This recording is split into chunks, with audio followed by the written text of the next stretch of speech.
ada 3 perkara yang benar-benar dicintai oleh Rasulullah Shallallahu Alaihi Wasallam yang ada di muka bumi ini. Yang pertama apa? At-tibu. Rasulullah senang berharum-haruman. Rasulullah sangat suka berwangi-wangian.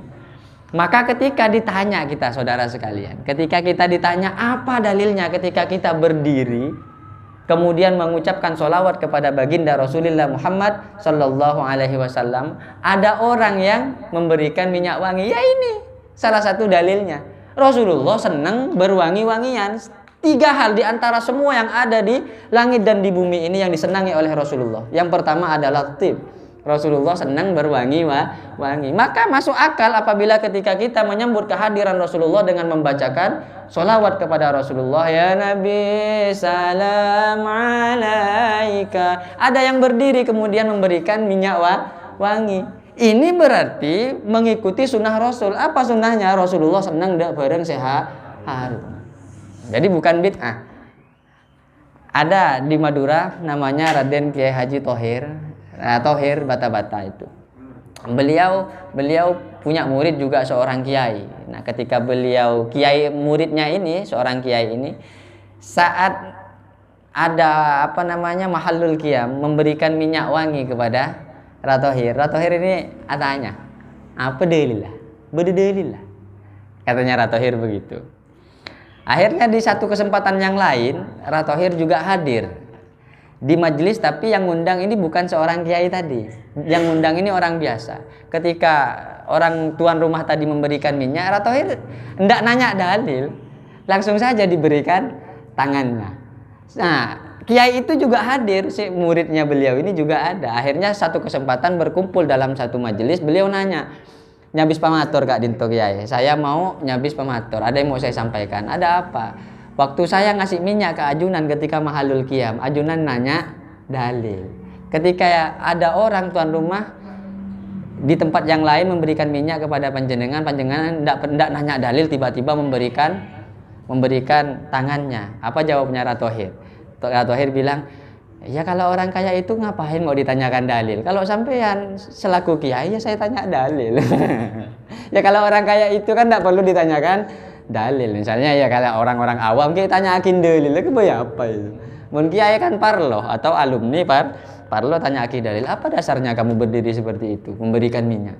Ya salah satunya adalah ini, sesuatu yang disenangi oleh Rasulullah Shallallahu Alaihi Wasallam. 3 hal. Yang pertama adalah wewangian. Ini bukan berarti tidak ada alasan para hadirin sekalian. Alasan yang selain memang ini menjadi kecintaannya Rasulullah Shallallahu Alaihi Wasallam. Ini gimana? Terlalu lama ya? Enggak kan? Enggak, soalnya enggak enak. Saya rokoknya 2 soalnya itu.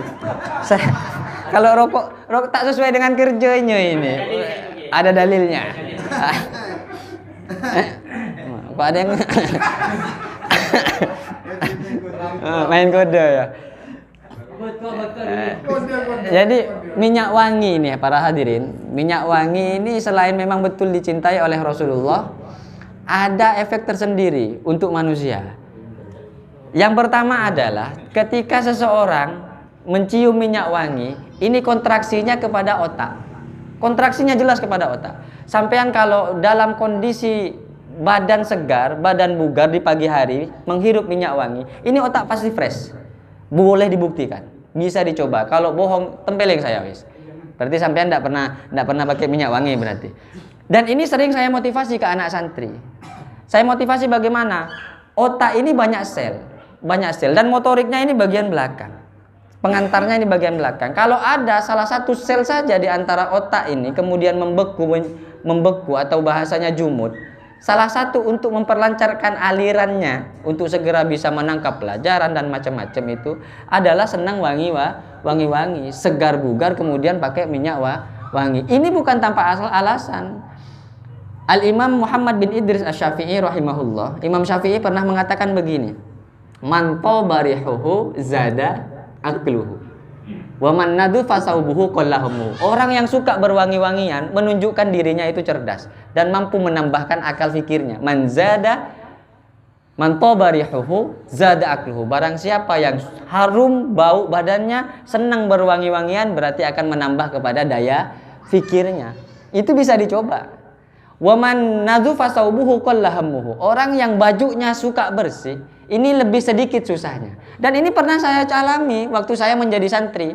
Ketika misalnya baju kotor, ditumpuk, dibiarkan saja, saya biarkan hingga akhirnya tinggal satu pakaian yang melekat di badan. Betapa susahnya kepikiran, aduh cucian banyak bila saya saat kangkuyan karesetong. Tapi ketika selesai nyuci, apa yang dirasa? Nyaman tak nyaman? Nyaman, plong, lega.